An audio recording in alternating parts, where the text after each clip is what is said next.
हजरत अबू बकर सिद्दीक का एक गुलाम था जो कमा कर लाता था। एक रात वो आपके पास कुछ खाने के लिए लेकर आया। आपने इसमें से एक लुकमा लिया। गुलाम ने कहा, क्या बात है, आप हर रात सवाल करते थे, आज आपने सवाल नहीं किया कि ये खाना कहाँ से लाए। हजरत अबू बकर ने फरमाया, भूख ने मुझे निढाल कर रखा था, तुम बताओ कहाँ से लाए हो। गुलाम ने अर्ज किया कि मैंने ज़माने जाहिलियत में किसी के लिए तावीज़ और झाड़ फूंक किया था, उन्होंने मुझे कुछ देने का वादा किया था। आज जब मैं इनके पास से गुजरा तो इनके यहाँ शादी का खाना तैयार था, लिहाजा इसमें से उन्होंने मुझे भी दे दिया। हजरत अबू बकर ने फरमाया, करीब था कि तू मुझे हलाक कर देता। फिर आपने अपना हाथ मुंह में डाला और खाया हुआ क्या करने लगे, लेकिन वो निकल नहीं रहा था। किसी ने कहा, ये पानी से निकलेगा। आपने पानी का बर्तन मंगवाया और पानी पी पी कर क्या करने की कोशिश करते रहे, हत्ता कि इस एक लुकमे को बाहर फेंक दिया। फिर आपको किसी ने कहा,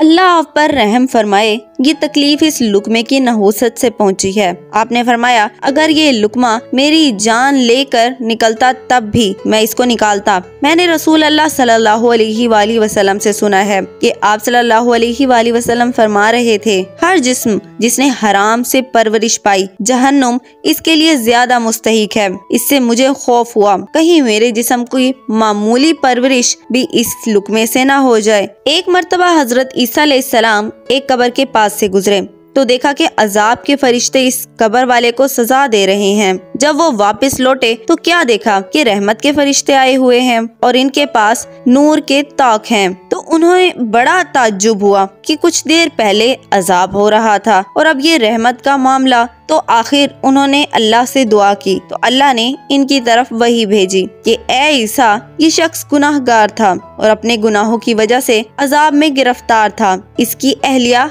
हामला थी, इनके यहाँ लड़के की पैदाइश हुई तो इनकी अहलिया ने इसकी परवरिश की, यहाँ तक के बड़ा हुआ तो इसको तालीम के लिए भेजा। अब जब इस बच्चे ने बिस्मिल्लाहिर्रहमानिर्रहीम पढ़ी तो अल्लाह ताला फरमाते हैं, मुझे शर्म आ गई इस बात पर कि मैं इसके वालिद को जमीन के नीचे सजा दूं, जबकि इसका बेटा जमीन पर मेरा नाम ले रहा है। तो बेटे के तस्मिया पढ़ने से बाप की बख्शिश हो गई। हजरत तौआ बिन यसार रहमतुल्लाह अलैह फरमाते हैं कि एक कौम सफर करके एक मैदान में ठहरी तो वहाँ उन्होंने मुसलसल गधे की आवाज सुनी, जिससे वो बेदार हो गए और वो इस आवाज की तहकीक के लिए गधे की तलाश में निकले, लेकिन गधा नजर न आया। तो इन्हें एक ऐसा घर नजर आया जिसमें एक उम्र रसीदा औरत थी। तो इन लोगों ने इससे कहा कि हमने गधे की आवाज सुनी जिससे हम बेदार हो गए हैं, लेकिन हमें गधा नजर नहीं आ रहा। इस उम्र रसीदा खातून ने कहा, ये मेरा बेटा है, इसकी आदत ये थी कि ये मुझे कहता था, ए गधी इधर आ, और कभी कहता, ए गधी